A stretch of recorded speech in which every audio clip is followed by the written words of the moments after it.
This is the Detroit Sports Podcast Network. Hey everybody, this is Freddie Cohen of ESPN Radio. When I'm not talking about breaking news or breaking news on ESPN Radio, I'm always a fan and listen to the Detroit Sports Podcast, and so should you.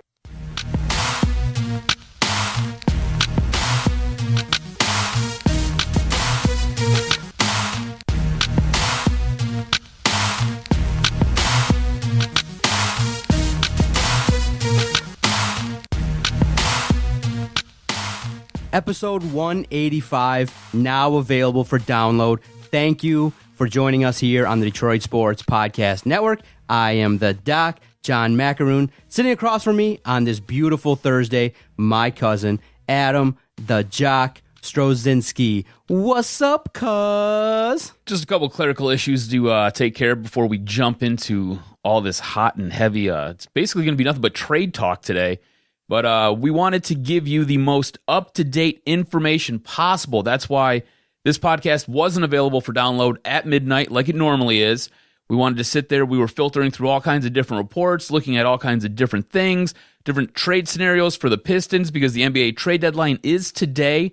So we wanted to sit there and come correct, come fresh, give it to you right off the top. Get you as much information as possible, and that's right where we're going to start. With that said, you know 4 o'clock's going to happen, and the big trades will happen right at 3:59. Andre Drummond, Reggie Jackson, both will be gone. And it'll be like, oh, we just spent the morning trying to give our opinions, trying to sound smart, trying to sound like we're prepared, and all of a sudden, just due to the fact that, hey, we're recording this on Thursday morning, the news might break, but at this point in time, I'm sitting here looking at the trade deadline for the Pistons, and it's so confusing because I know the media goes out there, they get excited, they want to know, okay, there's rumors, we see Andre Drummond going crazy on Twitter with his emojis, we wonder, hey, why are you changing your Twitter profile, bro? And he's out there trying to act like all hard. He's like, I'm a grown man. I can handle my business and change it anytime I want to. I'm like, okay, no canned answers from Andre. No problem. I can understand that he and Isaiah Thomas from Boston are having a good old time out there trying to have fun with the media. I know that's what they're doing. That's fun. They're trolling the media, which is cool, and the fans who are paying attention. But at the very least, you realize, okay, the truth is true. The truth is, and the fact of the matter is, Stan Van Gundy is fielding phone calls to try and improve this team because where we're sitting today, the Pistons, ahead of a matchup versus Charlotte after the break, are not where they need to be. And Stan Van's job is to go out there, scour the landscape, listen to phone calls from other general managers, and try to improve the team, whether it be a chemistry problem, whether it be something where the mix with these guys is not as good as it could be. But the Pistons, as constructed, don't look like a squad that are reaching their potential. It looks like they've kind of plateaued, and we're all waiting to see, can this team take a step forward this year? And many people are going, from what we're watching, it's not likely to be the case. I don't even know if they plateaued. It might just be just a bad mix with the players and the offense that Stan Van's trying to run. It's really weird because if you look at last year, the pick and roll that the Pistons ran with Reggie Jackson and Andre Drummond was one of the tops in the league. Comes back this season, Reggie Jackson deals with his knee injury, comes back, and all of a sudden everything kind of stagnates, and there's no ball movement. Reggie Jackson kind of plays hero ball, especially in the final couple minutes of the game, and it seems as though it's a toxic situation for these Detroit Pistons, which is really weird to be talking about because at this point they are in the playoffs, they're holding down the 8th seed, they have the possibility to jump as high as a 6th seed and really sit there and make a little bit of noise in the playoffs. But it just seems like it's a really, really bad mix right now. Whether it just be what Stan Van is trying to run, whether it's what he's trying to beat into their brains, or whether it's just the players tuning everything out and not wanting to do it and wanting to do their own thing. So I want to get your opinion on this because I think it rubbed me the wrong way. So when I heard the news that the Sacramento Kings had dealt DeMarcus Cousins and he ended up staying in New Orleans during the All-Star break because that's where he was traded. And then you hear a couple days later that Divac, kind of put his foot in his mouth and said, hey, a couple days before I pulled this trigger and made the move happen, I had a better offer on the table. And then you kind of hear speculation from the NBA guys in the know that maybe there was a scenario where the Pistons called Sacramento and said, hey, we're willing to potentially let go of Andre Drummond for DeMarcus Cousins, among other things, probably with draft picks and things like that. But the way that it was presented, it kind of looked like Sacramento said no and said we don't want Andre Drummond. So that left me feeling like, man, when we do these trade scenarios, we think that, Andre Drummond throwing that name out there would be a guy that many people would take. And as I thought about it throughout the week, I go, you know what? Talent is something people will wait on 2, 3, 4 years. People will wait. They'll say, hey, he's only 23.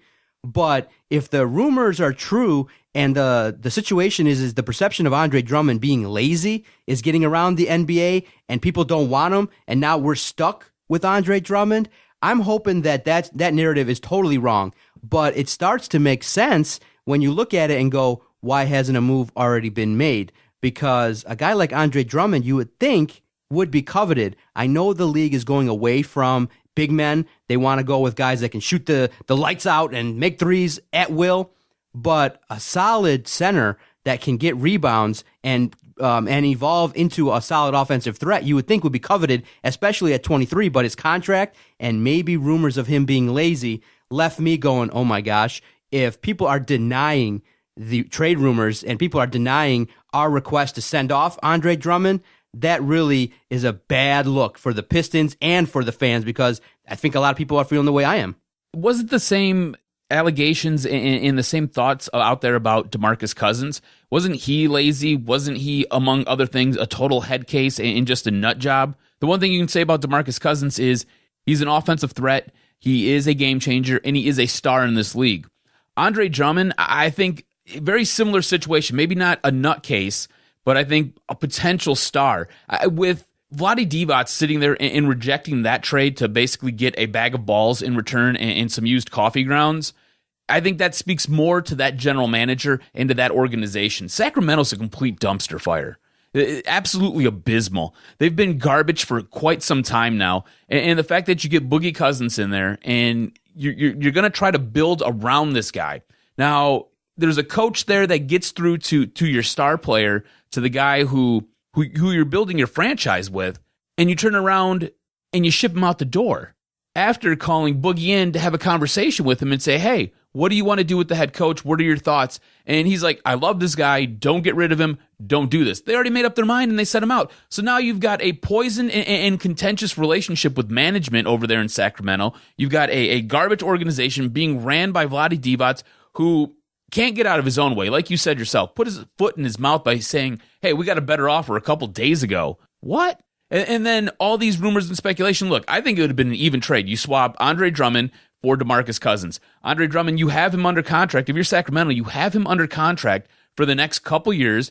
He's a young player who it's still out there what he can become. It looks as though the ceiling is high with Andre Drummond. The guy is a double-double guy every single night, basically. He can rebound. He can sit there, put the bucket in the basket, and he can do pretty much what you want him to do except for hit free throws. That's the big issue. On top of it, he's not a total nut job. He's not going to go out there and stab his own mom, all right? And you bring Boogie to Detroit, I think it would have been a perfect marriage because, look, the one thing that DeMarcus Cousins wants is he wants to know where he stands. And the one thing you can say about Stan Van Gundy is he tells the truth all the time, whether or not it makes the players happy. So if you're on Stan Van's shit list today, he's going to let you know. And that's the one thing I think what DeMarcus Cousins respects the most is being able to sit there and have that open conversation with your head coach, with management, and say, hey, this is what I want. This is what I want to do. How can we get there? And management says, this is where we want to go, and this is what we want you to do. And then you sit there, and it's a little bit of give and take. Do you find it ironic that the big trade rumors this year happened, and many people maybe poo-pooed it? Early in the year, it was Andre Drummond for DeMarcus Cousins, and then you had the rumors swirling regarding a potential move for Paul George. And now you're hearing, on top of all the rumors maybe potentially looking to move Reggie Jackson and Andre Drummond, now you're hearing that maybe the phone has been lighting up for KCP. So among those three, if you're going to keep Jackson and Andre Drummond, you could see even slight improvement going forward. I think if you're going to move one of those three, I would like to move KCP because there's a chance you can get something back for him, and there's an opportunity not to have to deal with the question that is looming because he is a restricted free agent. And, I don't like feeling like you're resigned to sign somebody and being forced because a guy like KCP is a solid defender. You see what he brings to the table when he's not in the lineup. The problem is, night in, night out, you cannot go with Andre Drummond, Reggie Jackson, and KCP with the expectation that you're going to pay these guys huge money, and the way you would classify them is just good players.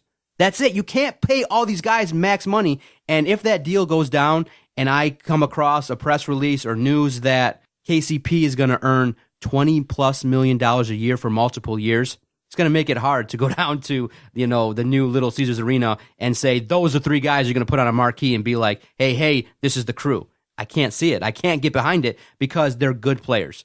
Okay, I'm not saying that a guy like KCP you don't want on your team.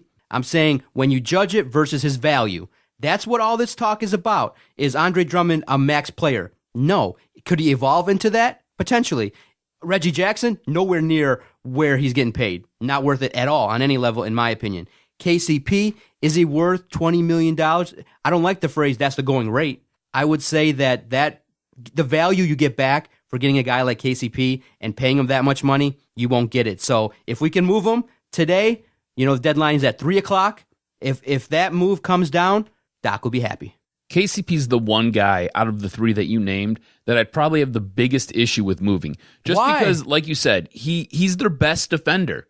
He's the guy who goes out there night in, night out, and kind of lays it all out there on the floor. You don't ever have to really question KCP's effort. As long as he's not hurt, he's giving you 110% all the time. Reggie Jackson, sometimes he looks totally confused and lost out there. You have no idea what he's doing. The team has no idea what he's doing. And then there's other times where he just wants the ball and he's not going to share it or pass it to anybody. So the whole offense bogs down. On top of that, he can't play defense. He can't play defense. They've got to sit there and they've got to run a special defense when he's in there. So he is on the least deadly guard out there. It's the way it works out because he's not that talented defensively. And then Andre Drummond, look, I've been a huge Andre fan. From the moment he was drafted, I was excited for Andre Drummond because I thought he could grow into something. At this point, my patience are wearing thin. I'm not seeing the return that I want to see with him. So if you could move Andre Drummond or if you could move Reggie Jackson, I'd be ecstatic. I think it'd be great because, one, Andre Drummond just signed a huge contract. Reggie Jackson's getting paid quite well. Out of all the guys, KCP's probably the one who earns it the most night in, night out. That's why I wouldn't have an issue with keeping him or signing him to a $20 million deal. And I understand what you're saying. You feel he's not worth $20 million. And you're right. I agree with you. I don't think he's necessarily worth $20 million. But again, it's the going rate. That's how the NBA is constructed. Look, every single year, their TV deal and all the revenue that gets pumped into all of these teams goes up. Just keeps going up and up and up and up and up and up and up. And it's through the roof. So when a player wants $20 million because he feels like he's worth it because Joe Schmo over there in Minnesota is getting $21 million, yeah, he's going to get it. It's just kind of the way it works. If I could trade anybody from this team right now to make it better, I would trade Reggie Jackson. I would basically pull the same exact trade that got DeMarcus Cousins sent out of Sacramento. I would trade Reggie Jackson for a bag of deflated balls and a busted air pump with a needle with spit all over it. That's what I would trade him for. Because I don't need Reggie Jackson here. You've seen how well this offense works when Ish Smith's on the floor. Why do you need a guy who's going to sit there and gobble up the ball the entire time? Keep KCP.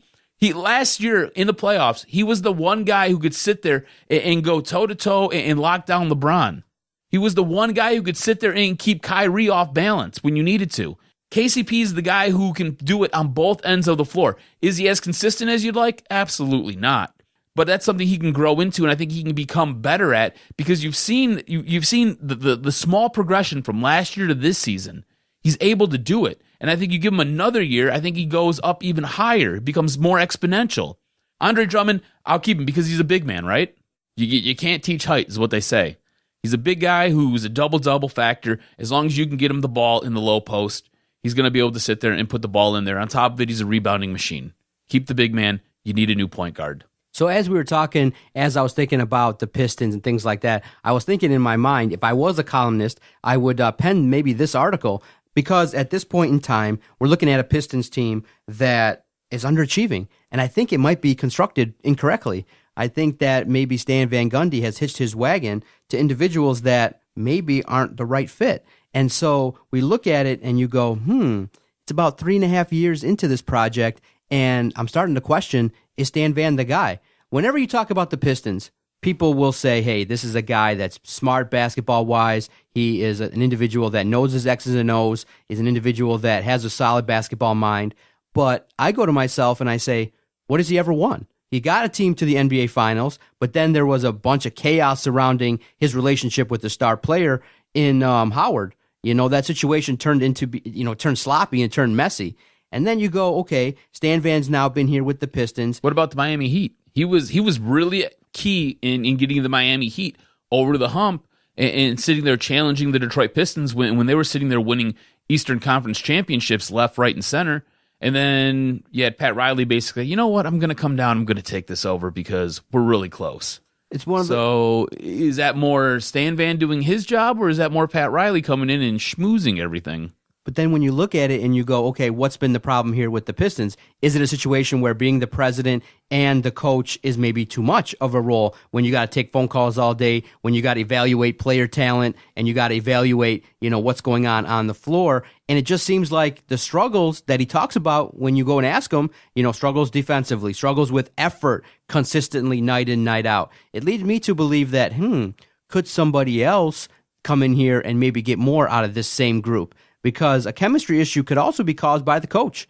Reggie Jackson might be like, oh, this guy promised me to continue to run the ball through me, and then I struggle a little bit, and that I'm injured. I'm trying to grind, and you're going to take the offense away from me. You let the players kind of revolt against me. So Reggie could have checked out. You could have had a situation where Andre Drummond, got the big money. You gave him that contract, and now you didn't know potentially that he might not continue to evolve. You need to know these things. And so the question I have is so I think the beginnings of questioning Stan Van Gundy are there, and already thinking about rebooting this team is something where I didn't think this is where we'd be at this phase of the process. I thought we'd be at a situation where when we say, hey, this should be a 4 seed with a chance to win a series, I thought that that's where this team would be. So I'm in favor of a reboot. I mean, you obviously know that this team is not good enough to just advance in the postseason. And I'm not a guy that's just like, hey, get to the postseason, see what happens. I'm like, no, get to the postseason with a realistic chance of winning.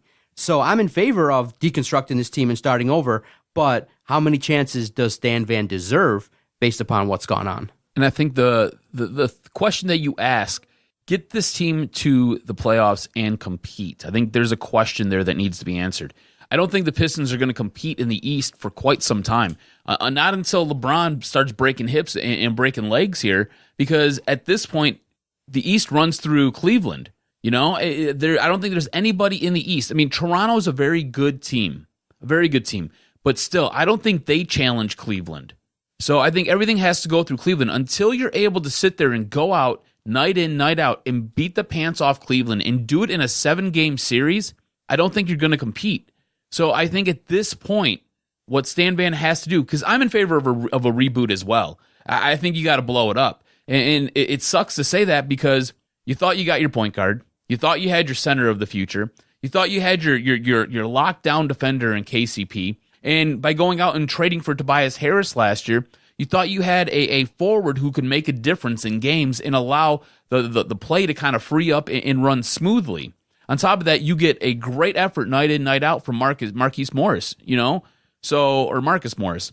So you have guys on this team that you thought, hey, we could actually do something here. But at this point, 3.5 years in, I think you've got to reboot it. I think you've got to trade away some assets, get some pieces back, whether it be draft picks or it be young players who you think you can build around and start this over. The thing is, I'm in favor of letting Stan Van do it one more time. I'm not ready to blow him out. I think his seat should be hot because he's the guy who signed Reggie Jackson. He was the guy who sat there and took a chance on that point guard who, when he was in OKC, was kind of cancerous. I mean, he was the point guard who sat there and wrote on his shoes, all-star, starting point guard. He was the guy who sat there and thought he should be ahead of Russell Westbrook, which, like, when you say that, you laugh because Russell Westbrook's like the best point guard in the league, right? I mean, he's at least the top 3. I mean, Steph Curry's up there too, but I mean, what is that, 1, 2? And you can flip-flop him however you see fit to, right? So, I mean, this guy thought he should be starting in front of Russell Westbrook. Come on, bro, for real? What are you going through? You could have been a 6-man on a championship contending team, and you'd have been all right. But it's just, look, at some point, I think you got to start to deconstruct this. I would give Stan another go at it, though, because, again, I think he's a great basketball mind. I think he has a way to connect with his players, and sometimes it does wear thin on them because he's a little bit too honest. He's not going to sugarcoat it. So if you go out there and you get players who are mentally strong and can handle the criticism and handle being talked to like an adult who has, look, I know you work for yourself, but when you have a boss who comes to you and says, hey, you're slacking on your pimping, you need to get your stuff squared away. Get on your job and start doing it right. That's basically what Stan does. He says, hey, look, you're not putting any effort out there rebounding, so I'm on bench you. Get your stuff in order and let's go. And that's what it is. Players who can't handle that, you're soft. Figure it out. SWAFT, soft. So, what do you think? 3 o'clock, what are the odds the Pistons make any sort of move? Because it's one of those situations when I look at it, I go, yes, they still believe they can make a run in the postseason. They think they can get better. And also, they want to make a move where they don't feel like they're getting taken advantage of. Because you don't want to be known as the guy that just gives away his players. So I don't think a move takes place. 85%, this stays the same, and we're talking about the Pistons as is when they play the Charlotte Hornets. So for me, 15% chance they make a move, and if they do, I hope it's for KCP. I would revisit Minnesota and see if you could sit there and trade for Ricky Rubio, because I really do like what Ricky Rubio brings to the table. You could sit there, flip-flop Ricky Rubio and Reggie Jackson out, or see if that DJ Augustine trade is still on the table. And I would sit there and somehow try to move Reggie Jackson, because I think he's the big issue here with the offense. I see it time and time again where it comes down the stretch. You basically need a couple buckets to win a game, and Reggie takes over, and the ball never leaves his hands. So before we get to the Doc and Jock Wrestling Report after the timeout, did you get a chance to see the renderings of what the Pistons arena, what the Pistons going to look like at Little Caesars Arena? I got a chance to click around. It looks sweet, very nice, professionally done. I like the fact that you could preview it. Couple things that I did not like, though. I did not like the view from the upper deck with the TV standing there in front of you. I thought that was a little bit, I don't know if you're going to pay $45 to $55 a ticket, if that's the range up there.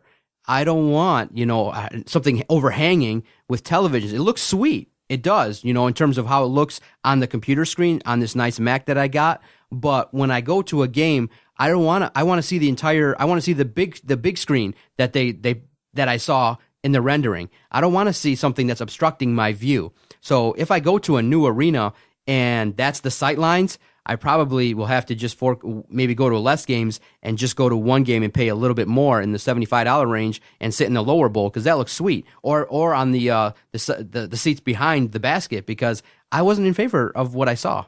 I don't mind those TVs that you're talking about. I mean, look, when you sit up that high in the nosebleed section, and that's basically for the it looks like the top 5 or 6 rows up there.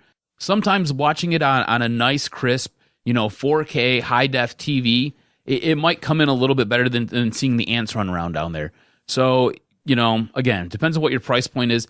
The renderings are pretty sweet. Hopefully everything works out the way it's supposed to work out. It's really funny because sometimes they sit there, they do these awesome drawings, and then it's not what you get. You remember when they're putting the whole stadium together for Little Caesars Arena, we were supposed to get some really sweet outside LED lights. That ain't happening. So it'll be interesting to see if what they've actually shown in these renderings comes true. All right, stay with us. We're going to take our first time out. We'll come back with the Doc and Jock Wrestling Report. Doc's in session, and we'll finish out this podcast, episode 185, talking about the Detroit Red Wings. Stay with us.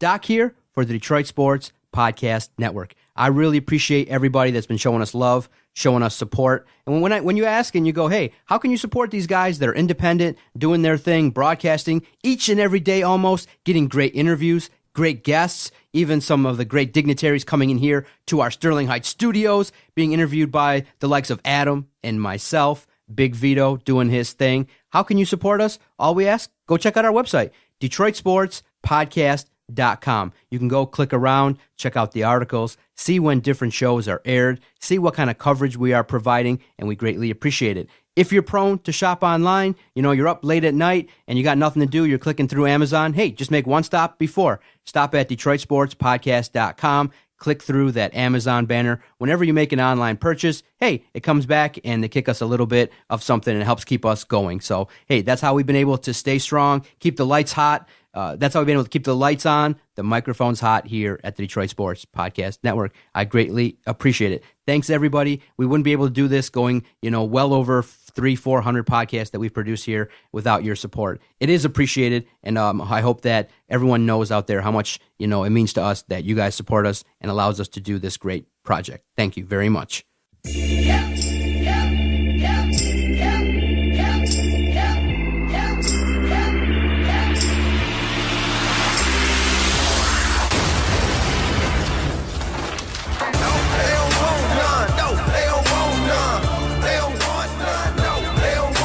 I need to get this on my MP3 player when I work out. You know who's not slacking in his pimping? Who's that? Braun Strowman, bro. Ooh, let me tell you something. Very rarely do you sit for a main event expecting one thing on Raw, and you get something totally different. So Braun Strowman, Big Show, I'm like, that's the main event? I was like, dude, you could have Kevin Owens. I know it's his 500th match versus Sami Zayn, but I would think the title holder should get the main event.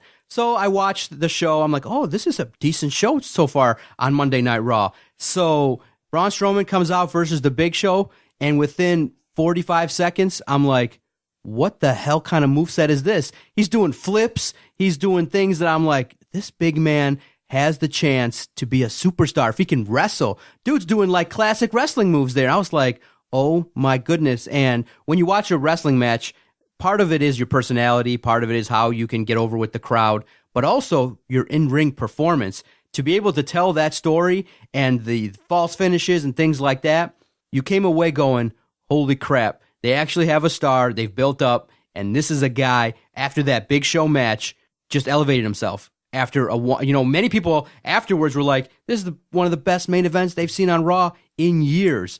And Braun Strowman, big, agile, fast, and dude can flat out wrestle. I've been wrong on a lot of things. I've never been more wrong than I have been on Braun Strowman. Damn, bro. I thought it was stiff. awful. I thought it was stiff. I thought it was an awful gimmick. I was like, this is awful. This is horrible. Like him in all of his squash matches, I thought it was bad. I thought the way it was packaged and put together. But you see, they kind of kept with it, continued along, and it's starting to pay dividends. I've never been more like he was outstanding. The Big Show looks so good, too, by the way. I mean, he is down and he is slim. He's lost probably 40, 50 pounds. The dude's got abs. It's insane, right? So you got these two big men, these two behemoths going at it. And Braun Strowman showed a moveset that you basically see out of a guy who is roughly 100 to 135 pounds lighter than he is. When he sat there, he got knocked down and he flat-backed, and then he sat there and he sprung up out of it. I was like, whoa. Okay, all right, what's going on here? That's a big man. Big men aren't supposed to move like that. My big fear I have for Braun Strowman is they've invested all this time, all this energy, and they've put all these matches together for him because they've now built a monster. They've not just built a monster, they built a monster who can move. This guy looks like an undefeatable force at this time, right? He is setting up to sit there and wrestle Roman Reigns at Fastlane. Roman Reigns can't come away with a victory here. You can't kill the momentum of your monster. Monsters are built for one reason and one reason alone in wrestling. That's to get somebody else over. Roman Reigns doesn't need to get any more over, okay? He's not over with the crowd right now. He's not going to be, all right? It's just the way it's going to be. You can't kill the momentum of your monster that you are building. Let this guy keep rising. If ever anybody needed a 3-second squash match, that would be awesome. If Braun Strowman goes in there and just destroys Roman Reigns. That's what everybody wants to see. Nobody cares about Roman Reigns. Anytime he comes out to the ring, it's just a buzzkill. It's one of those things where he needs a gimmick overhaul. He needs something to, I know people will say, well, hey, if he gets any sort of reaction, whether it be mixed or not, that's what they want. But I think Roman Reigns needs a clear direction in terms of where he's going. Because anytime he goes out there, it just doesn't seem like it's any match that he's in or any angle that he's in doesn't get me involved where I'm like, oh, wow, maybe the Shield reunion a little bit type stuff is interesting. But I guess most people, I'm in the camp of everybody else where I just want to see him get squashed. And when he took a power bomb through the table, that was sweet. I like the fact that, potentially he could be served up to Braun Strowman. But I liked Raw this week a little bit more than I liked SmackDown. SmackDown was okay. It started off really sad because, you got this girl, Naomi, and when someone's working that hard and they're trying to earn success and trying to, change themselves up, changing gimmicks, different entrances, different things. You remember back in the day, she was the girl dancing around like a cheerleader with Ariel. It didn't work. And so she broke off on her own because she evolved as a wrestler. She's really solid. And I know now she's probably known more for being the wife of one of the Usos, but in ring, she's kind of evolved and gotten better. And then they gave her the title. After so many chances and losing, they gave her the title. But in her match versus Alexa Bliss, she got hurt. So on this week's edition of SmackDown, to start off, she has to go out there and basically relinquish the title. And, Daniel Bryan has to go out there and say, hey, listen, she can't compete probably within the 30-day mandate. Hand over the belt, goes back to Alexa Bliss. And you just go, oh, man, someone that worked that hard, that had an opportunity to have her moment at WrestleMania, being that it was in her hometown. The likelihood is it might be on the table still, but you feel for someone that's working hard and doesn't get the breaks when it's handed to him. And it was ironic that Daniel Bryan was the guy that was taking the belt, because that's the ultimate sign of like, hey, after WrestleMania 30, he was just he was over. But injuries just derailed his career, forced him to retire. Yeah, it was pretty sad. And you're right. It's a little bit apropos that it was Daniel Bryan who had to come out, take the title, and then make the decision to sit there and have a match between Becky Lynch and Alexa Bliss. You're right. It's hard. It's really rough to see because she was getting over with the crowd. There was a connection there. I think her promos needed a little bit more work, but her ring entrance was solid. Her in-ring work was getting better, and it was nice to see somebody else wearing that belt besides Alexa Bliss. So from what I understand, her injury is not going to derail her storyline, which is cool. So it looks like the reason why she can't probably defend that her belt in the requisite 30 days is because it's a knee injury. This is me speculating it's meniscus tear. Now, she'll probably be sidelined for roughly 6 weeks. So you're right. Maybe she can come back for WrestleMania. She might not be able to. It's going to really kind of see how she feels. With the meniscus, it's one of those things, either you can have arthroscopic surgery, be sidelined for up to 6 weeks, or you just sit there and you rest, you relax it, ice, heat, you go through some physical therapy, and you can bounce back. But you need at least 6 weeks off. So they had to take the belt off of her. What'd you think about SmackDown? I just thought some of the matches didn't come off the way I wanted to. You would think that, okay, I'm not a fan of just keep replaying angles over and over and over. I think the Natalya-Nikki angle just kind of has to end. So brutal. Does there such thing? That was, for one, okay, it was a horrible match. All right, it was awful. If you watch that match and you listen closely, you could hear the camera picking up as they were giving each other direction. There was a point where Nikki Bella throws Natalya over the guardrail, and she's like, okay, I'm going to throw you over the guardrail now. Okay, wait for it. Okay, here it goes. It's like you could hear them setting everything up. And there was a point where Natalya was laid out on the ground after getting kicked in the back of the head, and she's telling Nikki, good job. Like, you got me good. Good job. Good work. You're not supposed to hear these things, right? I mean, you're breaking kayfabe. What's going on? Like, we all know it's an act, right? We all know. So don't ruin it for us. Keep selling for us. It was awful. The only good thing that came out of this is it looks like they're going to finally move away from this match. It sets up for a mixed tag match in WrestleMania, and we'll kind of touch on that as we kind of work our way through. I didn't think SmackDown was very good this week. I thought it was boring at a lot of points. It was actually so boring at one point, I paused it, I jumped in my car, and I play Pokemon Go still. I went and I dropped 2 Pokemon off at gyms that are near my house because there was openings that I could just go drop them off at. That's how boring SmackDown was for me. So I ended up coming back. I fast forward through a bunch of it. Gets me to the number 1 contender match, which I couldn't understand why Kalisto was in it. That makes absolutely no sense. Right. Like, he has no shot to win, right? There's nobody else on this roster you could put in there. You got the whole thing going on with Dolph Ziggler still and Apollo Crews, and it just that I'm over that gimmick. You've got my whole thing when this match was going on. I was like, if it could come down to Luke Harper, AJ Styles, I would be excited. I would be so excited for this. And what ends up happening is everybody kind of gets tossed out of the ring. Cena throws Miz out. Miz is laid out on the outside. Next thing you know, Cena is standing in the ring after guys kind of get thrown everywhere. Miz sneaks back into the ring and throws Cena out. Now, this is important because this builds for that mixed tag match I just referenced between Nikki Bella and Maurice. So at WrestleMania, rumor and speculation is we're going to have Cena, Nikki Bella versus Miz and Maurice. This will be one of Nikki's last matches for a long time because she's dealing with some numbness and tingling over the left side of her body. Like she can't feel things after her neck injury. So there's also thoughts that Cena might propose to her. Hopefully not. I don't know. I don't need to see that in my wrestling ring. I really don't care. You've done a pretty solid job for years keeping your relationship off the wrestling screen. You keep it on, Total Bellas and Total Divas. That's fine. That's totally separate. I can sit there and compartmentalize, easy for me to say, all these things and no big deal. But I don't need to see all that. In the end, it comes down to Luke Harper, AJ Styles. This was solid. This was good.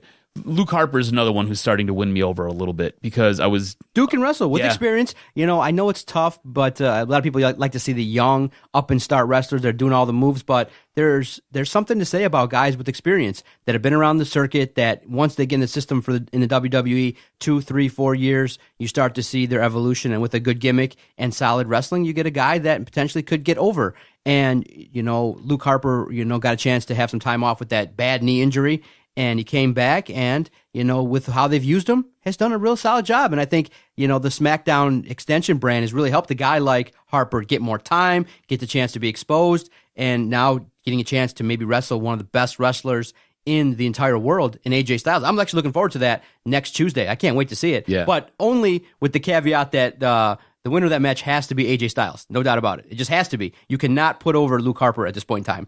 I'm same thing, right? Because AJ Styles has nothing going on for WrestleMania. And that really makes me upset because he had really nothing going on last year for WrestleMania. So at some point, you got to give him his WrestleMania shot, right? He's the star of SmackDown, right? He's one of the biggest stars in all of the WWE. He deserves a shot at WrestleMania. But it makes a little bit more sense if you go Luke Harper because of the whole Bray Wyatt angle, right? I mean, because Randy Orton sat there, did the whole thing where he's not going to sit there and challenge Bray Wyatt, which I think something's going to happen there still. I still believe something's going to happen. You just don't give up your spot at WrestleMania. You just don't do it. So I still believe something's going to happen there. But you could have Luke Harper versus Bray Wyatt at WrestleMania, and it just kind of ties the entire story up and puts a nice little bow on it. But at some point, AJ Styles has to have something going on at WrestleMania, and I don't want to see him face Shane McMahon, which has been long rumored. I don't want to see that. I absolutely don't. And can I just say, Luke Harper needs some new gear. Like, he needs to get out of those dingy jeans, and he needs to get that yellow wife beater off because I just can't handle it. Maybe shave that beard up a little bit, man, and comb that hair. Just you look like a hobo. You look like you rolled out of a cardboard box.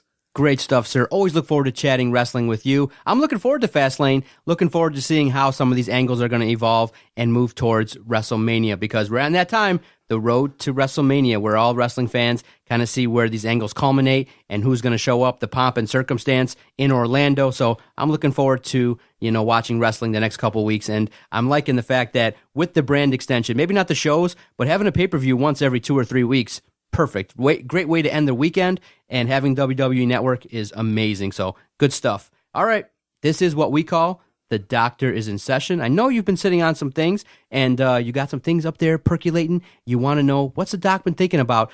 Good list, and I'm looking forward to seeing what's on your mind as well, and see if you added anything, took anything away from what we talked about, and what we call The Doctor is in Session. But to be the man, you gotta beat the man. And I'm saying, woo, right here. I'm the man. Woo! All right, let's start with the Tigers. Opening day is kind of right around the corner. As I look at the calendar here, it just keeps inching closer and closer. So we still have no idea who's playing center field for the Tigers. So I want to know who you think the best option out in center is. Mikey Matuk, you got Tyler Collins, you got Steven Moya, you got Jacoby Jones. Omar Infante even said, hey, you know what? I'm going to throw my name into the hat, and maybe I can sit there and get some more playing time so I'm not sent down to Toledo.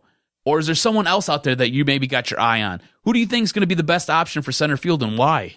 I see the guy I want would be Jacoby Jones. I would think that I'd like to see him kind of evolve and earn that spot.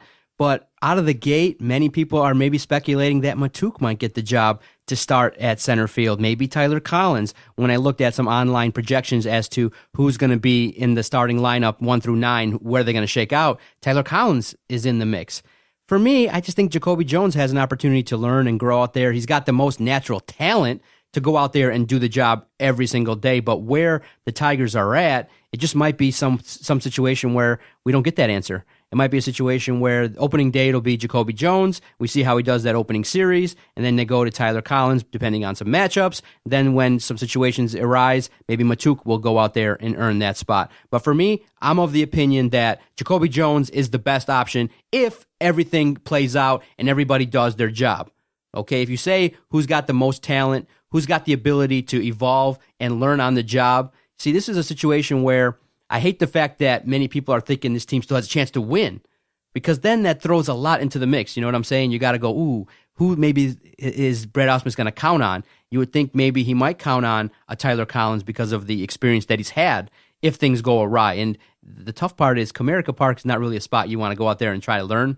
It's a huge park. And what was the issue that you saw last year with the Tigers defense? They had a hard time going out there, getting the ball back to the cutoff man, and a lot of extra runs were scored because of the defensive outfield issues. So for me, I'm a guy that's just sitting here going, man, the Tigers are in purgatory. It's one of the key questions out there that many people are looking at. But in terms of who is best to go out there opening day, I think when the names are written on that card, it'll be Jacoby Jones.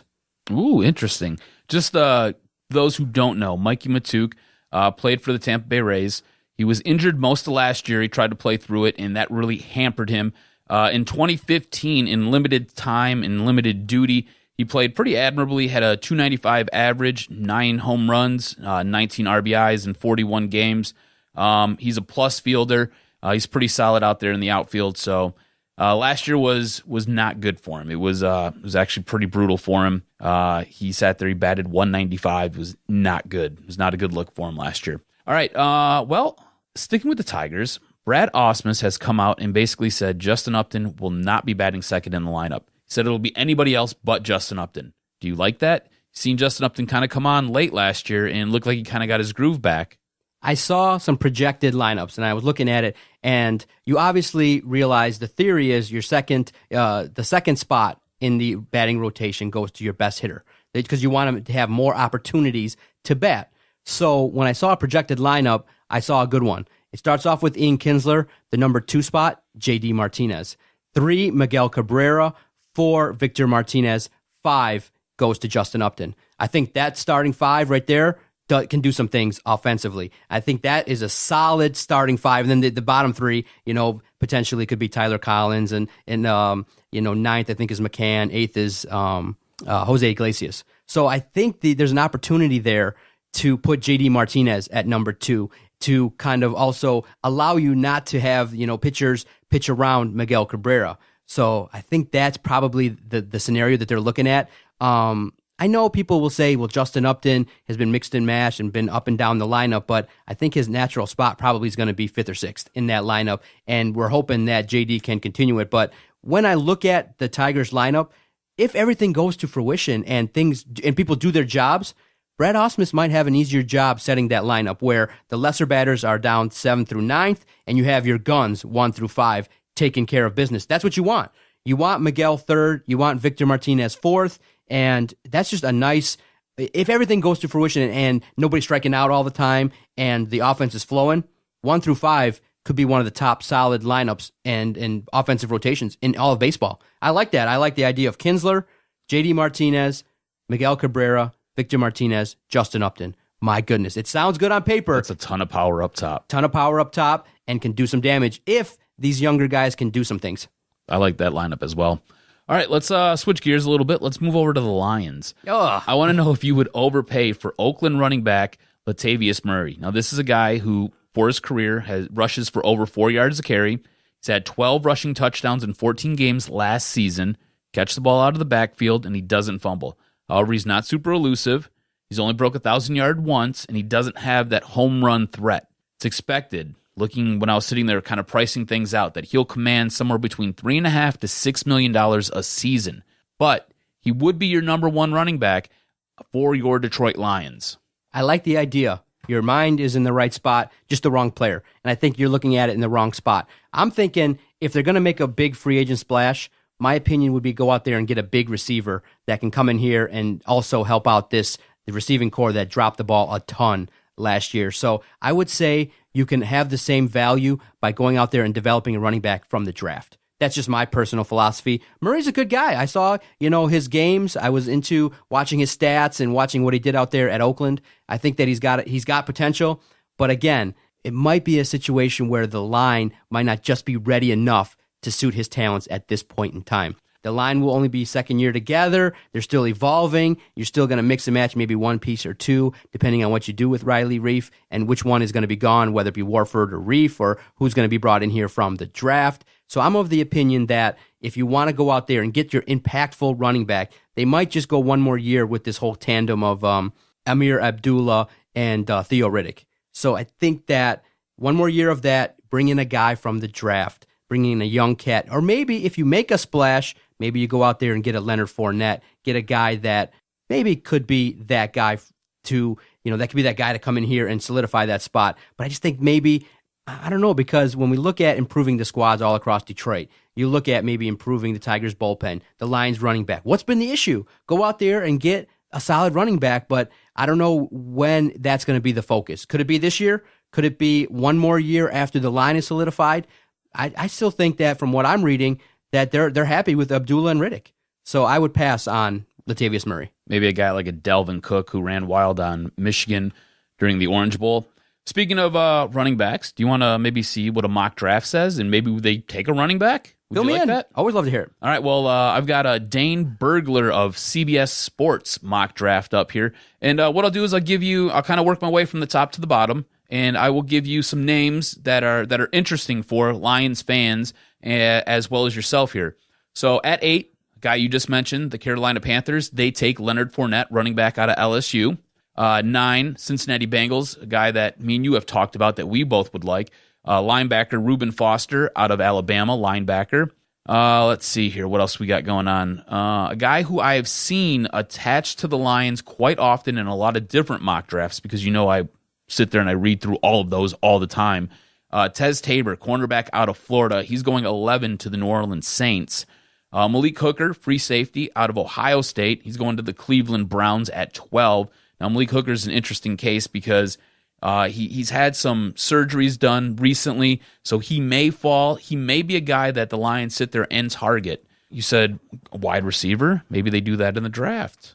Oh. Mike Williams, maybe, wide receiver out of Clemson, goes at 13 to the Arizona Cardinals.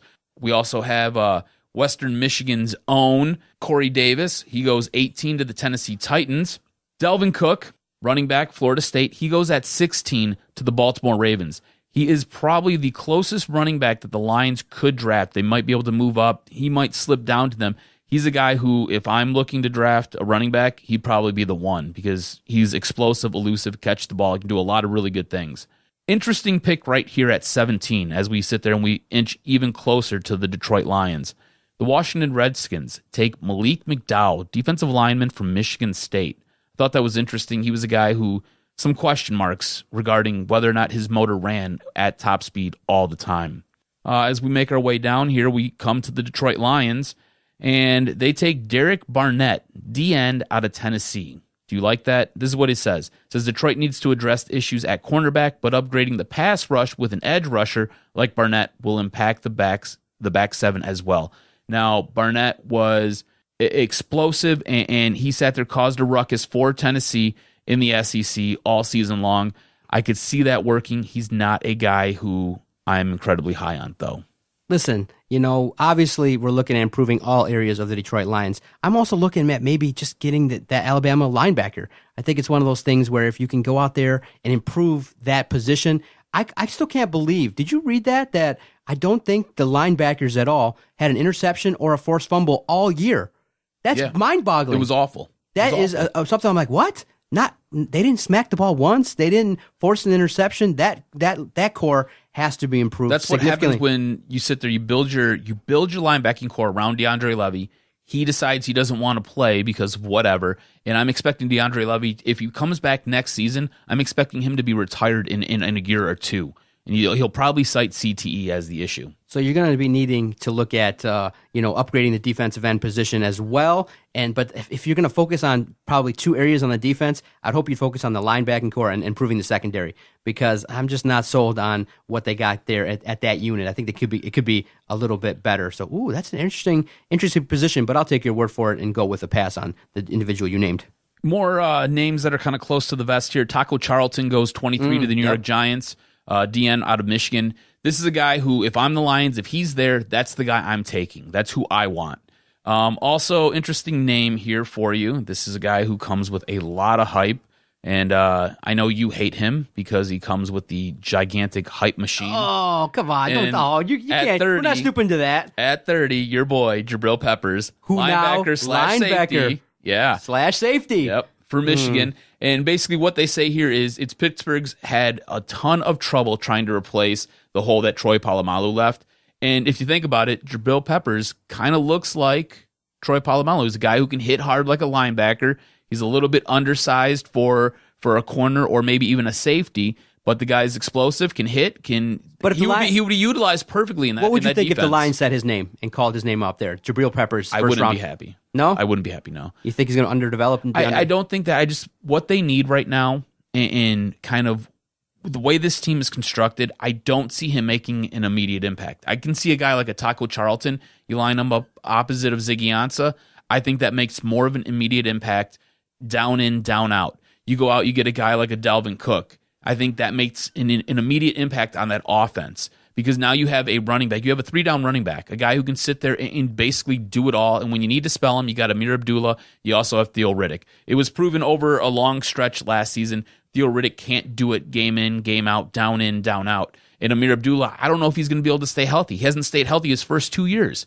So I don't want them to go running back with their first pick in the draft. But if they did, Dalvin Cook would be a guy I wouldn't mind. But I would go either linebacker Reuben Foster. If I have to move up, I have to move up to get him, or I go Taco Charlton if he's still there when I'm drafting at 21. Any credence you give to the rumor of Christian McCaffrey getting his way into that first round running back situation? You don't move up to get him. I wouldn't move up to get him. If he falls to me and all the guys who I basically named are already off the board, that's a guy who I'd probably look at, yeah. Because he's got speed for days. He's elusive. He can sit there and he can plant his foot and go. And that would be a guy who I think could be a game changer for that Lions offense. Okay, good stuff. I know we'll get more geekly about the NFL draft going forward and stuff too, but it's fun to start talking about it. I like the fact that even though there's not football, I like the fact we can still dig around, look at mock drafts. Dude, they start basically in the second or third week of January, even before the Super Bowl maybe, starting to kind of talk about team needs and things like that. But once the Super Bowl ends, early February, my gosh, people start cranking them out. Yeah. Next thing you know, just all over the place. You want one more? I got one more for you if you want. Sure. All right. So we've got two awesome streaks that are going on in the Metro Detroit area, and they're both in serious jeopardy of ending this year. So I want to know which streak's more impressive and why. Is it Tom Izzo and the MSU basketball team making the tournament 19 straight years, or is it the Detroit Red Wings making the playoffs 25 straight times? Ooh, what an interesting question. Great, tailored for a podcast like this. Both are unbelievable streaks. I know that many people right now are down on Kenny Holland because of what's been going on in the better part of the last, 7 seasons with the Red Wings, but give them credit in terms of, hey, when you had the funds, you were able to go out and piece together a solid organization. Now, in the salary cap era, it's still a little bit tough in terms of our expectations are to advance, but he's still gotten, teams into the postseason now for the better part of 25 straight years. 26, I don't think is going to happen, but that is impressive. But for me, obviously, I think that Tom Izzo is in a situation where when you look at it and you go, 19 straight NCAA appearances. Now, for me, kind of entering into the foray of looking at college basketball, I could see how difficult it could be to blend personalities and trying to go out there and recruit. Okay, because you got to remember, not 1 year did he have a situation where these injuries affected him and affected the squad where they did not make the NCAA tournament. You had years where you thought, ooh, this is not a typical Izzo team, and they get to the Final Four. So the reason why the streak is impressive is you got to blend in young talent with transfers, with senior leadership, with guys that are getting older, and then you got to implement your system year in, year out. And when you lose solid, look who's look who has been put into the NBA. Solid contributors. And then you got to go again, get out there on the recruiting trail, bring in new guys that have to come in and fit your system. So it's not an easy thing because you got to remember, around 19 to 21 wins is the kind of the benchmark to get into the NCAA tournament. So you're saying for 19 straight years, he's had 20 win seasons plus? My goodness. And blending in young talent, getting and two, it's not only that in the better part of 20 years he's gotten to the tournament. The last 8-9 years, you see the schedule he's created? You're going up against Duke. You're going up against, now you're not winning them as much as I would like, but hey, you're still bringing in guys, you're bringing in big name squads to play. So that's helped your squad in terms of seeing, hey, that's what the elite looks like. That's where you got to get to. Why are people still high on Michigan State? Because of the respect they have for Tom Izzo, and the fact of the matter is, he is one of the top coaches, one of the guys that seats probably the coolest in terms of, in the entire area, in the entire Metro Detroit area. His seat's pretty cool. I don't think he's going anywhere, and I think that even if he misses the tournament this year, that streak is very impressive. One that you got to give credit to because it's really hard to roll over your team every year when you lose talent. With contracts in professional sports, hey, you like a guy, give him 5 years, he's there. Not like Franz Nielsen, but I don't want him that long. But hey, if you like a situation, and nowadays I'm kind of maybe even willing to throw a pass if Tom Izzo would just go out there and maybe even get more one and dones. Hey, it might be the sign of the times. If you got a Miles Bridges and he goes, you might need to get maybe 2 or 3 one and dones and make a run at number 2, because I think maybe the talk around March, and we'll table it, is does he need that number 2 to solidify his entire career? But in terms of the streaks, Michigan State, baby, all the way. Go green. I think you're right on. With just having to flip players over all the time. On top of that, it's not like, hey, I've got this one guy who would really help your team. Let me trade you him, and you give me that guy who's going to help my team. It's not like that in college basketball. Basically, a team that you bring into the season, that's what you're stuck with. Good, bad, or indifferent. So I think you're right on. Great job. Great job. Good stuff, man. I enjoy the time where you get me the chance to. I'm not used to talking all that much, so I like the opportunity that you give me to kind of expound upon the things that are in my head. Yeah, that's right. Because I give 10-minute answers, don't I? Hey, you want some news real quick? Yeah. So this just came across the feed here. The Pistons are aggressively shopping Reggie Jackson, so he may be gone by the end of the day. Oh, aggressive! Yes, I think before I get to the break, I got a couple minutes left before the segment ends. What do you think I should make of this? Because, I don't know, I thought about it, and maybe it was one of those things where I think it was just a guy being silly. But when I went out to Pistons practice, everybody was serious. They were shooting. They were just doing their business, looking serious. This is practice time. There was only one cat that was really silly.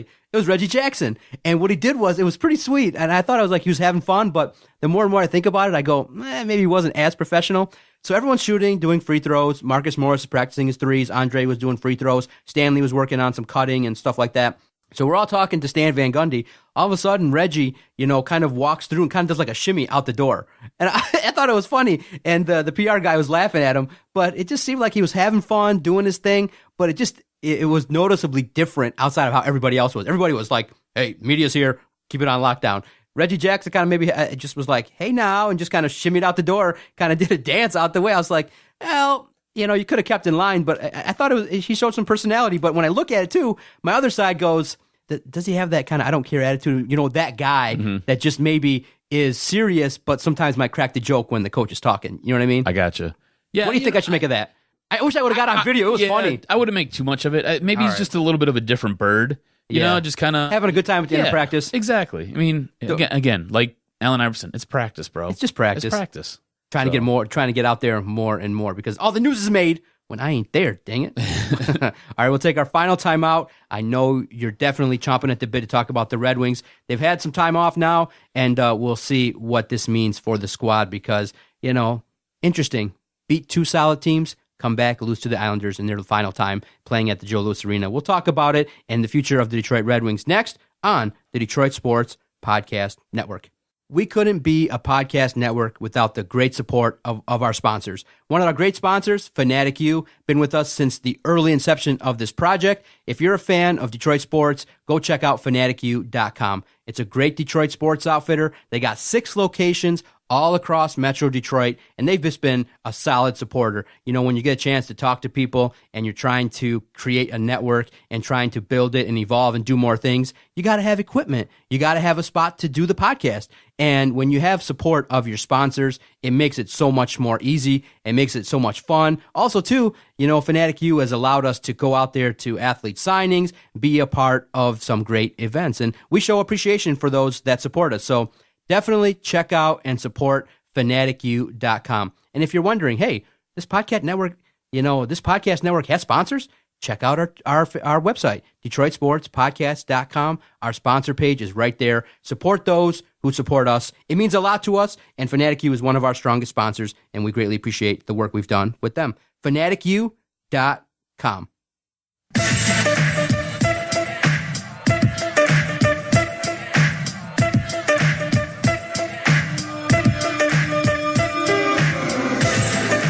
We got time for a funny story. No doubt about it. So this song right here, Return of the Mac. So this is embarrassing. All right. So this song right here, this was like my jam back in high school, right? So this is so embarrassing. All right. So anyways, so my longtime girlfriend in high school, right? When we first hooked up or whatever, for like drinks or something, or for like I was milkshakes. Yeah, like I was in high school, so there was there was some drinking going on, but that was like later on in high school. This is very early. I was with this girl for like 7 years, so it was like basically all throughout high school. This was my high school girlfriend and into the first couple years of college, whatever. Anyways, the first time that her and I don't like ever did anything, kissed, anything like that, right? So this song was playing, right? So I just like, as we're making out or whatever, this song starts playing, and this was my jam in high school. That moment happened. I was like, it was meant to be. Like she's going to be the one, right? Yeah, no, not at all. But I do love that song, and whenever I hear it, it does kind of remind me of. You remember Butterflies? Mm-hmm. It reminds me of standing out in front of butterflies, making out with her. Nice. So, Cuz, what do you make of the fact that it's just one of those things where I know people are asking this question in terms of how bad is it to root for the team that you love to lose, but I just couldn't get into, me personally, the Wings winning versus the Penguins and then the Capitals. I was just like, oh, you know what?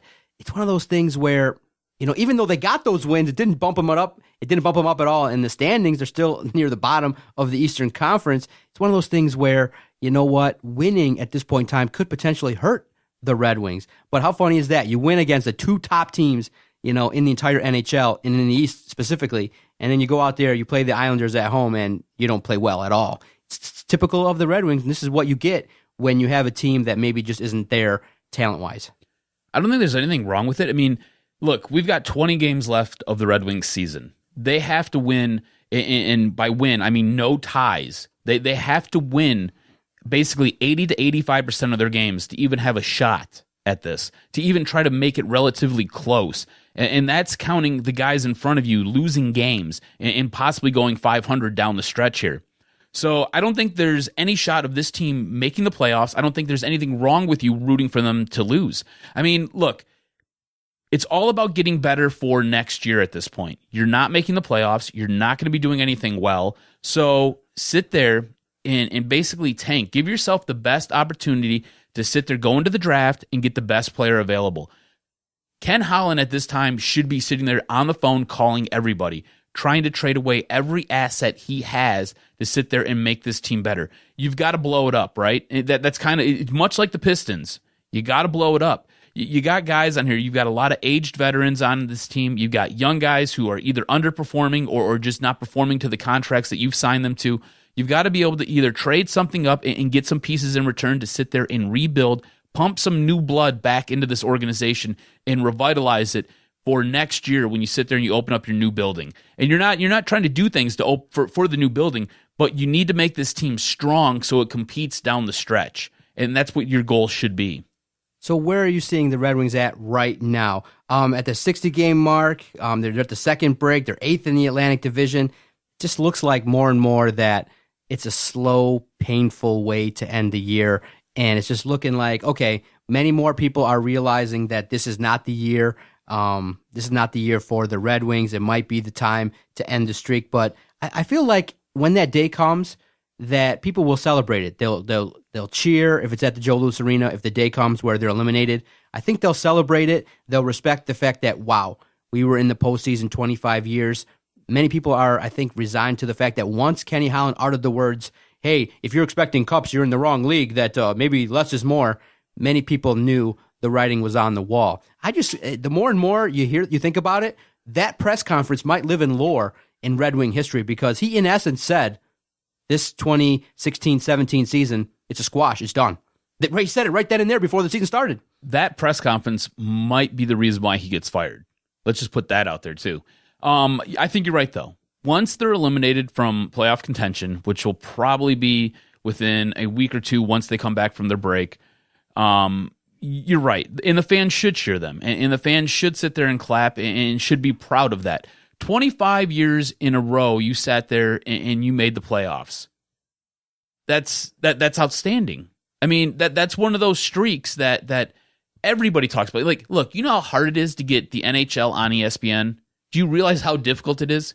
But whenever ESPN talks about the Red Wings, whenever ESPN sits there and talks about the playoffs, the Red Wings are always included in that, and they always point to that. It is something that should be honored, should be respected.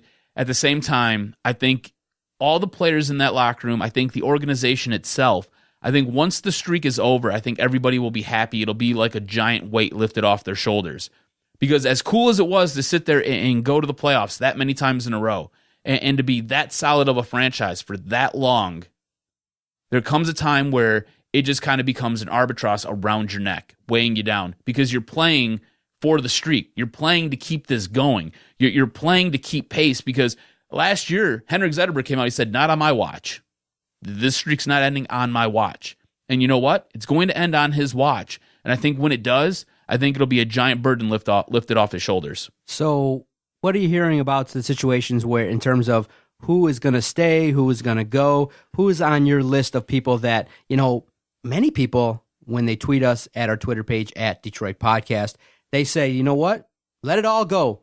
Vanek, Green, Tatar, Nyquist, Larkin, Mantha, anybody that can get you a draft pick in the neighborhood of first or second round, hey, you might need to entertain that offer. Maybe the only person you might consider keeping is the goaltender, Mrazek, just to keep some continuity. But everybody, in terms of who should be looked at to be let go of, should be on the table. I mean, Mantha's playing okay. Larkin has noticeably taken a step back. You look at the squad and you go, okay, if there ever was a squad to just go pew, kaboom, and blow it all up, this is the time to do it. What's taken so long, and who do you think is somebody that you say, okay, probably target these guys to, and call them assets? I think Ken Holland's, basically everybody's on the table at this point, and everybody should be on the table.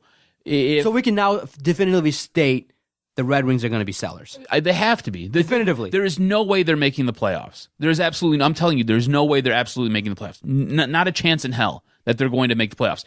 They have the next couple days off. They're currently 8th in the Atlantic. They're just going to continue to fall back in the pecking order, and they're going to continue to fall numerous points behind whoever's ahead of them. So there's no way they're making the playoffs. If Ken Holland was smart, he would sit there and he would look to be a seller. And I think this is a prime time to be a seller too, because you should be looking at what other teams are getting back. Defenseman Michael Stone, he's had a really down season. He had 1 goal, 9 assists, 10 points. That guy fetched a 2017 third-round pick as well as a conditional 2018 fifth-round pick. That's a nice little haul for a defenseman who's having a really down year. Now, there's been a lot of rumor, a lot of speculation going around about Brendan Smith, and everybody says, hey, if we could trade Brendan Smith, yeah, trade him. Trade. I didn't even tell you what we're going to trade him for, but everybody wants Brendan Smith gone because everybody hates Brendan Smith. And I'm right there. Trade him away. Get rid of him, right? So he's a guy who's got 2 goals, 3 assists, 5 points in 33 games, but he's gathering a ton of interest from Pittsburgh, who it just came out that their defenseman Trevor Daley is going to be out 6 weeks after having successful knee surgery. So they're looking to get a guy who can sit there and help their team out. Look, he's only going to cost you $793,000 for the remainder of the season. That's cheap in sports terms. That's nothing. Mike Green, he's probably the best defenseman that the Wings have. he's a guy that you should be looking to trade. He's got 26 points on the season. He's only going to cost the team $1.46 million for the rest of the year. Tom McVanick, he's probably one of their best forwards on this team, right? One of their most consistent when he's playing. 38 points this year. He's a cheap contract. You realize how much money he would cost you over the next 20 games or so? It's going to cost you $634,144. That's it. That's nothing. This is absolutely zero. You should be, as Ken Holland, you should be expecting to get draft picks and players back for these guys because these contracts are so cheap and these players are performing right now. Thomas Tatar is another one. He's always the whipping boy, right? 28 points this year. He would cost you $671,000 for the remainder of the season. Jimmy Howard's another guy we talk about because it seems like we have some depth at goaltending, right? Jimmy Howard for the rest of the year, and when Jimmy Howard was healthy, he was playing outstanding. He's one of the best in the league. I think his goals against are right now are still in the top 5, or save percentage at least. $1.34 million for the rest of this season. His total contract over the next 2+ years will cost you $10.59 million. Now, if you compare that to some of the other goalies in the league, he's a steal, right? So like Henrik Lundqvist, on average, makes $8.5 million a year. Sergei Bobrovsky makes $7.425 million a year. Tuukka Rask makes $7 million a year. Pekka Rinne makes $7 million a year. Carey Price makes $6.5 million a year. Braden Holtby makes $6.1 million a year. So he's a goaltender who sometimes finds himself in that echelon with those guys, especially when it comes to save percentage goals against this year. And those guys are all costing that much on average per year. He's going to cost you $10.59 million over the course of 2+ seasons. Corey Schneider, I think we would both agree. Corey Schneider, Corey Crawford, Ryan Miller. I think we would all agree that Jimmy Howard's right there in that range of goaltender with those guys. All those guys earn $6 million a year. So that's a lot of money for goaltending when you can get Jimmy Howard on a declining contract that's cheap. If you want to get rid of Peter Mrazek, you can do that even. He's only going to cost you about $1 million this season. So you got some options if you're Ken Holland. You should be sitting there opening up your phone lines and blowing these guys out to sit there and, like I said, get draft picks, get possible young talent that can come in and that you think can make an impact, and get these guys to sit there and help facilitate your roster for the coming seasons. Not necessarily this season, maybe not even next season, but in a season or two, you need to be doing that. Okay, so if these moves are made and they decide, okay, we're going to target maybe Vanek or Green or somebody to bring somebody in here, do you think they should target young prospects or really just go all the way and build through the draft? What's more advantageous in terms of maybe getting, I think both, you could do both, maybe a mix 1-and-1, maybe have at least a player or a prospect and a draft pick going along with some of these moves. But I would say that most likely that if you commit to a rebuild, I think that it's probably in your best interest to collect draft picks, because then you could probably parlay those maybe into other players, or you could hold on to them and really, if you trust your scouting department, get guys that you could say in 3 or 4 years could come up here and do the job. So I would say commit to the draft, because I think that's how you build, in this sporting landscape. I don't think there's a wrong way to go here. I think the young prospects are nice, but I think you're right. If you can get multiple draft picks for players, what you're then allowed to do is when the draft does roll around and there's a guy that you're really high on, you can sit there and you can package multiple draft picks to move up in a draft to get the guy that you want, to get the player that you feel confident about. And I know everybody says that this draft is, low quality, it's not great, it's not this, it's not that. That's not really the case. This draft is one of the first drafts in numerous years where there's not generational talents. You don't have a Connor McDavid. You don't have an Austin Matthews in it. You don't have a Sidney Crosby in it. That's what the issue is. There's not that high-end guy who you can sit there and basically take right out of the draft and pluck him on your roster, and he's going to be a game changer for you. That's what the issue is. There's a lot of talent in this draft. It's just not that high-end generational talent where you're like, man, that guy's going to be a stud from day one. It's just that's not there right now. But you sit there, you get the draft picks, you can package those up, you can move up into the draft. And you know what? Instead of drafting at 9, you're now drafting at 5. And there's a big difference between a player who you're going to take at 5 instead of a player you're going to take at 9. And I think that might be the way to go if you're Ken Holland. So now, final topic, final question I got to ask you, because I think it's one that's going to hit home to the future of the organization, and one that I think when you talk about the Red Wings, this is the first couple of things people are going to say. They're going to say, okay, talk about the streak, talk about, are they going to make the postseason? 1A. B, they're going to ask, should the rebuild, if it takes place, be managed by Kenny Holland and Jeff Blashill? For me, I look at it and I go, listen, in terms of Kenny Holland, it's just if you're an organization that respects and honors the work that he's done in the past, I don't think you make that move right away. I think you let him say, you go, okay, fine. Let's see what your plan is going forward. You can't just blow him out. I mean, there are grounds, there are justifications why you could do it, but I don't see this organization maybe doing that. The one piece, though, that maybe you could make the scapegoat, and unfortunately to say it that way, is Blashill. Because when I looked at it and I looked at some of the players that have come up here, you've started to see regression from Tatar, regression from Nyquist, regression from Larkin. You go, ooh, why aren't these guys getting better? Is that coaching? Is that what's the message being heard in that room? Night in, night out, we're not seeing the consistency that maybe we need. And hey, the coaching business is a big boy business. So if one of them were to be moved, I would say you might move along faster if you got rid of, Jeff Blashill. At the same time, you can say that Anthony Mantha, Andre Athanasiou, Xavier Ouellette, Jensen, all these guys have gotten better under the tutelage of Jeff Blashill. I think the big issue is Ken Holland. I don't think Ken Holland's had a really good draft in a number of years. On top of it, his free agency acquisitions have been totally underwhelming. I think Ken Holland's got the hotter seat, and I think if you can blow somebody out, you blow Ken Holland out, you bring a new general manager in, and you let him figure out what he wants to do with Jeff Blashill. And I think that would be the way to go about it. I myself, when we sit there and we talk about what do you want to acquire from these trade pieces, right? If they're able to sit there and they're able to trade off most of these guys and get things in return, I'm nervous about giving Ken Holland all of those draft picks because I don't know what he can do with them. It's almost like giving a baby a machine gun. You don't want to do that because it's a bad idea.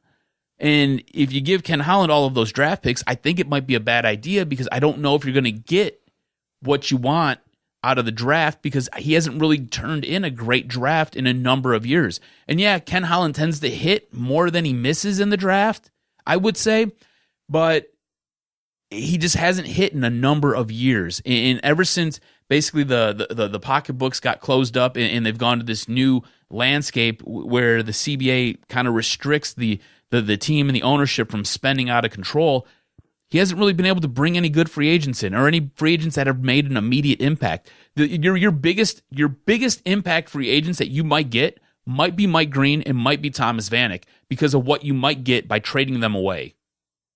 Oh my goodness. You know what I'm saying? Yeah. Does that make sense? Does that kind of bring it full circle for you now? Mm-hmm. I mean, by trading those two pieces away, you're probably going to get your best return, and it's because they're not on your team right now. It's what you're going to get back for them.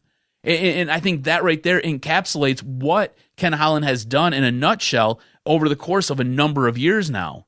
It's been very trying, very trying. I think Ken Holland's got the warmest seat, and I think he should probably be the one to go. Okay, so reports are coming out a little bit that the Pistons are asking for a first-round pick, young player, and an expiring contract in a potential Reggie Jackson trade. What? You're not going to get that. You're not getting that at all. That's something you're probably not going to get, right? Maybe a first-round pick and maybe an expiring contract. I don't think you're going to get a young player. I mean, unless that young player is not any good, right? You know, I don't know. I think you look.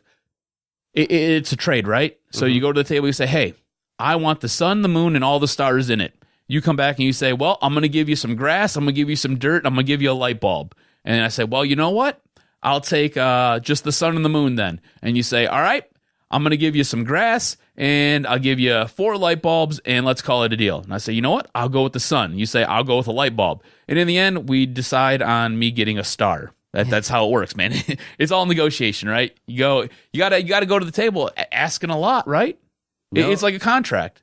Look, you're going to go to the table, you say, hey, I want to make $45 an hour. They're going to say, well, we can only pay you $20. I know you can pay me more than $20. I want $30 an hour. They say, well, we can pay you $25. I'll meet you somewhere in the middle. Let's go $27.50. Now, this final thing I'm going to bring up is something that obviously I'm regretting because last night on Watch What Happens Live with Andy Cohen, a show that I watch 3 out of 5 days a week, I fell asleep before 11 o'clock. So Kate Upton was on there, and they take calls. That's your boo. Yeah, so they take calls. So what do you think somebody asked her about? They asked about her sex life with Justin Verlander. So we're live producing this, so I'm going to try to play it right now. About why she got all that yogurt slang all over her backside. Let's see what she said here, if I can play it. That's interesting stuff, because I think a lot of people are curious about her sex life. Andy, this message for Kate. Okay. Which does your fiance prefer to get his head in the game? Sex before or sex after? Okay, very good. Okay. I love Andy Cohen. I love Andy Cohen. Justin Verlander from the Detroit Tigers. Spill it. Spill the beans. I'm obsessed with baseball and baseball players, so I love this couple. It's great. Sure you are, Andy Cohen. Sure you are. And so what is it? Like, there's no sex before a game. Absolutely none. No. Yeah, and Absolutely, and bro. Also, what I've just found out is if he plays too well, there's no sex after either. Why is that? Because he's tired? Yeah, or? He's exhausted. Wow. Yeah. Interesting. Kind of a buzzkill for me. Just kill him a little bit further. Exactly. Like, come on. Now go to sleep, baby. I loved that tweet that you sent about him not getting the Cy Young Award. Was he pissed that you sent that? Or? I had to write it so fast because he wasn't even off TV yet. Right. I was like, oh, I have to write it before he, edits me. Did he get mad at you, or did he kind of love it? I loved it. I think his first reaction was a little bit surprised that I had already sent it. Right. But overall, he loved it. Good. I mean, I just think that the MLB should really plan ahead. Maybe prepare their writers. I love it. Dude, Andy Cohen's the best. And I missed watching it. But, hey, it's a good show. And, dude, Justin Verlander, you're not plowing? Day before, I would be before, during, after. No. So, we've covered that you were an elite high school tennis athlete. So, did you have any girlfriends that gave it to you when you were in high school, or no? No, I wasn't thinking about that. Okay. But if I was a professional athlete and I was, dating Kate Upton, I probably would have some performances where they'd be like, what's going on with that? See, here's the deal. My wife already knows, right? If I got a late hockey game, the whole day, no. Not at all. Not at all. Shame. You don't do it the day of. When after the game, maybe, but you're not doing it right before. You're not doing. I'm not doing it. Here's the thing. I need at least 12 to 18 hours before of none of that. None of that's going down. And the opposite though is true for women. That they say that Ronda Rousey was asked about it, and she's like, no, it's actually different for women. It gets them raises. It gets them going. Yeah. It increases their testosterone or whatever. So yeah, that makes sense. Yeah, for me, you just sucked it right out of me. All right, sir. That was fun. That was kind of fun. Just throwing it out there, recording it, and just going to throw it up there. And from time to time, you need that, just that little bit of fire. And we had a good time with it. Still, again, turn on the microphones. 85 minutes just flies by. I wish we had more time, bro. But I always enjoy it. Thank you for listening to episode 185. It's coming out real quick, nice and hot. And definitely support us. Check out our Twitter page at Detroit Podcast. Follow my man here on Twitter at Adam RSTROZ, and support us by going to our website, DetroitSportsPodcast.com. All stars in the media, according to some. Check out that podcast, and check us out on Twitter and Facebook. See ya. Go Pistons. Trade Reggie. This was locker room talk. Second deck. Sorry, Detroit. Didn't quite work out. And all I can say is Detroit Sports Podcast scores. I hear voices in my head, they counsel me, they understand, they talk to me.